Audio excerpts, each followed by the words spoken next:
guys, Mr. Fluffy Pants here. Today, guys, I got another movie review for Captain Marvel, the newest MCU movie. It's the 21st, I do believe, but I saw it last night, which was Friday night, March 8th, which was opening night, which was actually a lot crowded than I thought it was going to be honest, but first part of this review is going to be non-spoilers, and then the second part, I'll let you guys know when I transfer over to spoilers, but let's go and get started. So, Captain Marvel, the first review started coming out, I was a little hesitant about the movie, so I kind of lowered my expectations, and now looking back, I'm kind of glad I did, because it did let me enjoy the movie more, and I actually really enjoyed Captain Marvel a lot more than I thought I was going to.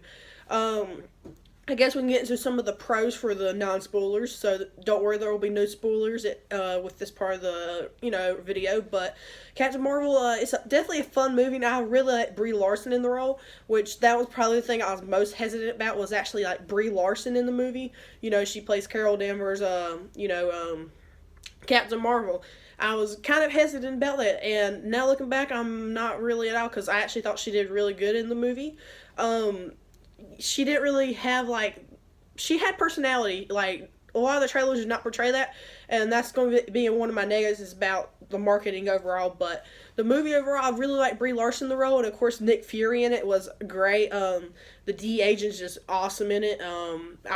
He seems very, very the same as in the other movies. This seems like before, he kind of hardened up a little bit in the later movies, which I did really like. And of course, you get a little bit of Coulson in there, which that's pretty cool for what it is. And the main villains are the Skrulls, and I actually really like the Skrulls. We'll get more to them in the spoilers part, but the Skrulls was really good. And of course, the whole Kree world building, I absolutely loved. Absolutely loved the Kree civilization, all their technology, weaponry.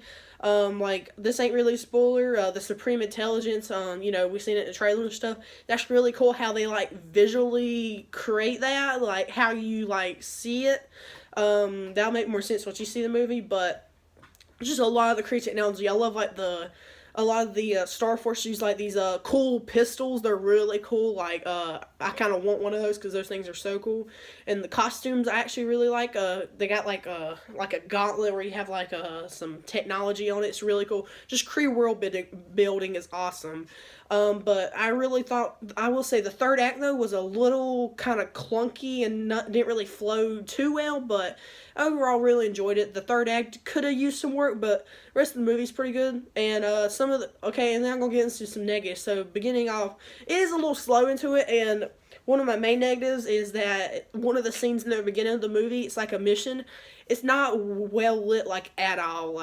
You can hardly see what's happening, but I think that was kind of the point, because it's on this dark planet, but it's nowhere near AVP Requiem, nowhere near that, but you still can hardly see some stuff. But also another negative is just the beginning's just kind of slow. Overall, though, the third act could have used some work, like I said, which was kind of interesting to me, but the CGI, I will say, was really great. It did improve since the trailers, but, on one of my other negatives, this ain't really with the movie itself, but, the marketing of the movie really, misportrayed the actual movie. What do you think's happening from the marketing is nowhere near what actually happens in the movie, which I was kind of thankful for, because the marketing was not the best, at all, but, yeah, so that is pretty much it for my non-spoiler review. I'll probably give it a, either 7.5 out of 10 or 8, I can't really decide yet. I'm definitely going to see a second viewing, might see it again next weekend, but, I thought it was a really solid MCU movie, and probably one of the best origin movies, because, she's trying to piece together her past with the audience at the same time, which I thought was kind of interesting. But now I'm going to go into the spoiler section of the review, so if you don't want to be spoiled, turn this off, or come back later after you've seen the movie. But first of all, I like to start at the beginning. So at the beginning of the movie, there's also a really cool Stan Lee, commemorance, I guess, tribute, which is pretty cool, the Marvel Studios logo, instead of having, all the characters, just all the Stan Lee cameos, and that was just great. I love that so much. But the beginning of the movie pretty much opens up with Carol. She's having a dream she's on the Kree, homeworld of Hala, and she's, under the training of Jude Law's character. We'll get more into him later. He's probably my favorite character out of the entire movie, Jude Law's character, which is Yon-Rogg. He is, I don't know, I just absolutely love Jude Law in the role of it, but she's having these dreams of her past, which she doesn't know as memories yet, and she goes to see, she trains a little bit with him, and she uses her fire fist, so she has to go see the Supreme Intelligence again, which the Supreme Intelligence takes the shape of whatever is most like, I forgot how exactly they worded it, but they said is most like close to you, I guess, most close person to you, which is this one girl she keeps seeing in like her dreams or her memories or whatever. And what's really cool is it's like the Supreme Intelligence, she like stay on this little pad, and like there's like these little I don't know, connectors that just run up to you and like connect to you. It's really cool looking. I really love that part. But again, like I said, the whole Kree like world building is awesome.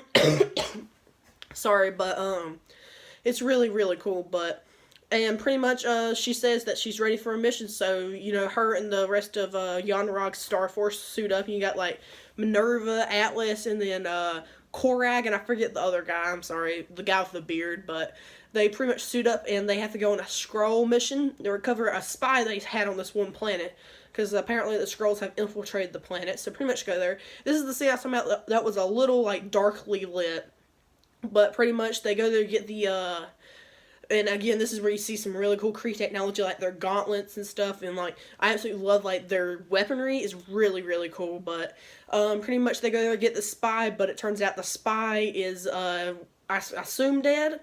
So the main villain Talos pretty much disguises himself as the spy and captures Carol Danvers, and you get a really cool fight scene with all the other Star Force members, some Skrulls. It's really cool, and I absolutely love the shape into the Skrulls. It's so awesome.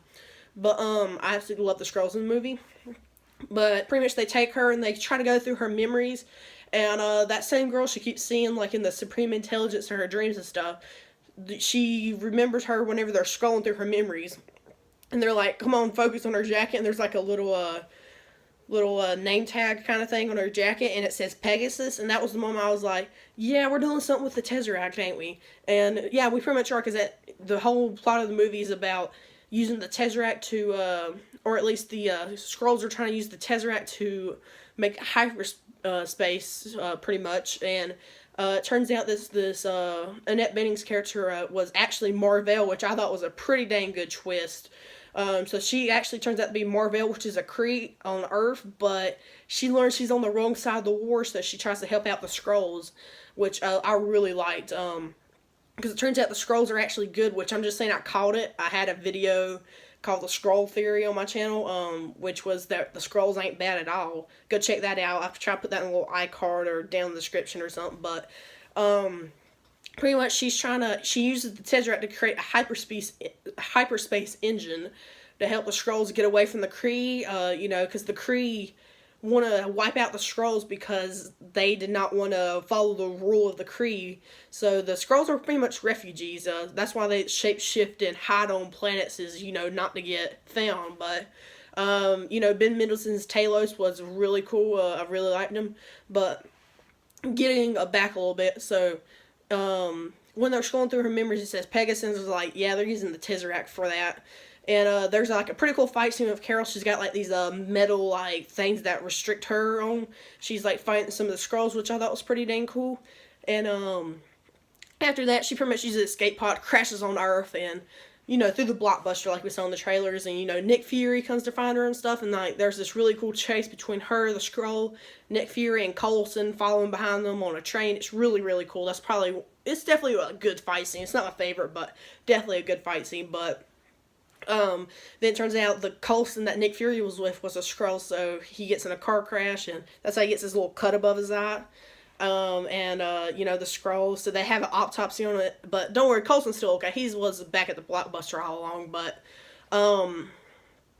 so then, pretty much she kind of remembers about her past, about something about, it's like this restaurant kind of thing, and she goes there and learns about, Nick Fury is also there, so she talks to him about Project Pegasus, and they go to Project Pegasus pretty much, which is like this shield base, and they find some files and stuff. They sneak around. There's some more that happens in between that, but I'm just kind of going along a little bit. But they find some old files about I think her name's Lawson, the Mar-Vell's like human alias is Lawson, finds some files on her. It turns out she was testing an experimental plane when her and another pilot got shot down by something, or an alien ship pretty much, and crashed on Earth, or crashed back down, and apparently both of them died. This was a huge cover up, but Carol obviously did not, because we learned later that Carol was the other pilot that was with her. So then they tracked down Maria Rambeau, which was her her friend back in flight school, which I really like Maria Rambeau's character, so that was pretty dang cool. And like at the beginning of the movie, they showed like the memory of her like dreaming, as like the Skrulls the one that shot her down, but we learned later that Yon-Rogg is actually the one that shot them down, and she kills Lawson's Mar-Vell character, and Carol's just like, I don't know what that is, but I'm gonna shoot it. She shoots the engine, blows up, and pretty much all the power infuses inside of her. So that's how she gets her powers. So pretty much her powers come from the Tesseract, which I thought was pretty dang interesting. But I love all the stuff. At the Operation Pegasus thing, they steal a version of a Quinjet and take it to Maria Rambeau's like farm in Louisiana, which I actually love all that. So Talos is pretty much like, listen, I'm not gonna hurt y'all. I just need y'all to listen to me, because he wants to find his family pretty much, which we'll learn later. So I really like Talos about Ben Mendelsohn. That was just so awesome. I love him so much. But pretty much he tries to plead with them, and they find the black box recording, and pretty much Carol's like, yeah, I'm on the wrong side of the war. So then Yon-Rogg and his Star Force are coming to Earth, to come find Carol, because they come rescue her, but she knows at this point, yeah, they're not too good. So pretty much this one of the Talos' Skrulls camouflage or shapeshifted Carol, and Yon-Rogg knows that, and pretty much the Skrull, as it's dying, tells Carol already knows she's on the wrong side of the war, and they're pretty much flying up to space to find Mar-Vell's like secret laboratory that's just floating above her. It's like huge, and inside there we learned that that's where Talos' family and some other Skrulls are have been refuge for years because of Mar-Vell. Which I really liked, and the Tesseract is held there. So they put, so they steal the Tesseract, of course, to help the light speed thing. And, Yon-Rogg eventually gets there, and, like, there's a pretty cool fight between, or pretty much, God, hang on, I'm having a little bit. Okay, so Mar-Vell, he's pretty much just like, yeah, you're coming with us. So, they try to capture everybody. Oh, yeah, Goose the Cat, he's a scene stealer. I love him so much, but, Goose the Cat, he eventually just, the tentacles come out, eat some people. It's pretty awesome. But, they capture Captain Marvel, and they put her on the Supreme Intelligence somewhere. And in the Supreme Intelligence, you get to hear a pretty cool Nirvana song. I like that a lot. But in the Supreme Intelligence, she pretty much breaks her way through the Supreme Intelligence. There's like this little chip on the back of her neck that kind of restricts her powers, and after she breaks that free, and then she goes full on binary, which is pretty awesome. There's a pretty awesome fight scene between her and the rest of the Star Force. That's pretty cool. And then Nick Fury and Maria Rambeau get caught by some Kree soldiers and stuff. And also at this point, Ronan and his brigades come to Earth, to help Yon-Rogg capture and kill some of the Skrulls. But and then Talos disguises himself as one of the Kree soldiers, whatever, that's capturing them. And that's why Nick Fury holds out Goose to eat them, and Goose doesn't eat him because he knows it's Talos, which is pretty dang cool. So eventually I'll get back on the Quinjet, but Talos gets shot, unfortunately. And they fly off. Yon-Rogg and Minerva are the only two surviving of the Star Force, and they jump inside two ships, and they follow after her. Captain Marvel jumps on the Yon-Rogg's little starfighter thing, and it's like a pretty cool chase scene between all the people on the Quinjet and Minerva. And eventually she dies and all, but Mar-Vell tries to shoot him down, and he eventually crashes. And then by this time, Ronan arrives on Earth, so Captain Marvel goes up there, destroys a couple ships and stuff, and pretty much tells Ronan, go home. And he's like, okay, let's go home. So he goes home and all, and then Captain Marvel and Yon-Rogg have a little encounter on Earth, and that's pretty cool. He's like, why don't you prove to me without using your powers? It's just like, nope, and blasts him. and she pretty much sends him home, saying a message that I'm here to end this war because y'all were on the wrong side. So he's like, I can't go back. But I actually love Jude Law's character. He's not full on like bad because he still likes Carol because I mean he trained her for so many years, but he's just following his commands pretty much, which I really like, and I like that they left him up for debate, or left him alive pretty much. And Ronan said, yeah, we'll be back eventually for the weapon. And then one guy's like, what, the Tesseract? No, the girl. Which, that sets at Captain Marvel too, which hopefully we'll get. But, Captain Marvel leaves Earth to help bring Talos, and his family far away from the Kree, so she leaves to do that. Nick Fury, Coulson, Maria Rambeau are all left on Earth. Nick Fury gets his eye scratched by a goose, and that explains why he doesn't have an eye, which I thought was kind of interesting. And then, we get the scene where we learned how Nick Fury came up with the Avengers Initiative. He looks at a picture of Carol Danvers on one of her jets, and her call name was Avenger. And then he writes that in as the Avengers Initiative. And at this point, Goose has still got the Tesseract, like, inside of him, like he swallowed it. But then we get the end credit scene, which was so awesome. You get them kind of studying like the little pager, and then eventually it just shuts off, but the battery's still plugged up, so they're like, why isn't it working? And like there's all these screens, like 3 billion people on Earth missing and counting, and you got all the Avengers, and then Captain Marvel shows up behind them, and she's got like a little bit of a different suit on, which it's okay. I like the suit in this movie better, but she's like, where's Fury? And then it ends after that. And then the second end credit scene is not as good, but it's Goose coughing up the Tesseract, which I called in the theater. I was like, he's probably going to cough up the Tesseract, which he did. But overall, though, I like this movie a lot. Like I said, I'll probably give it a 7.5 to 8 out of 10. I really liked it a lot more than I thought I was going to. One of the best origin stories, I think, at least. And it's a really fun buddy cop movie. I would definitely suggest it if you have not yet watched it. But anyway, guys, let me know what you guys think of the movie down below in the comments. What'd you think of it? Did you like it? And make sure you rate it out of 10 for me. But anyway, guys, check out my Twitter and Discord, link in the description. Like and subscribe for more. Check out some other videos. I'll see you guys later. Bye!